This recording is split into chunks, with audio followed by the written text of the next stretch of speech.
Informasi dari Kabupaten Luwu Timur, pemirsa Dinas Perindustrian dan Perdagangan Kabupaten Luwu Timur ikut serta dalam Pekan Raya Sulsel 2019. Kali ini, Luwu Unjuk Gigi memperkenalkan produk kerajinan tangan khas daerah yang ada di Luwu Timur seperti kerajinan tangan yang berasal dari pesisir Matano dengan memanfaatkan hasil sumber daya alam.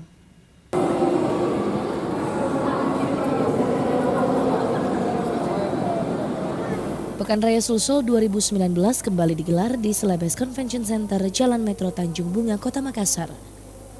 Event yang keenam kalinya ini digelar sebagai ajang pameran dagang multiproduk, investasi dan pariwisata terbesar di kawasan timur Indonesia. Kabupaten Luwu Timur yang ikut berpartisipasi dalam Pekan Raya Sulsel kali ini menawarkan produk-produk kerajinan tangan yang tidak kalah inovatif dan variatif.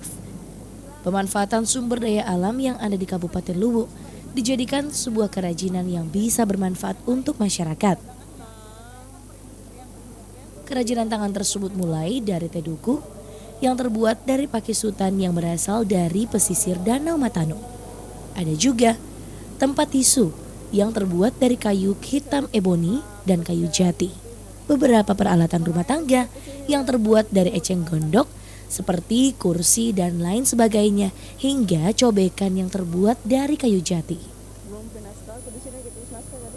Salah satu pengrajin produk kerajinan tangan Dinas Perindustrian dan Perdagangan Kabupaten Luwu Timur, Evi Syahriani, mengatakan bahwa semula hasil produk yang dipamerkan hari ini dari buah tangan pengrajin di Kabupaten Luwu Timur.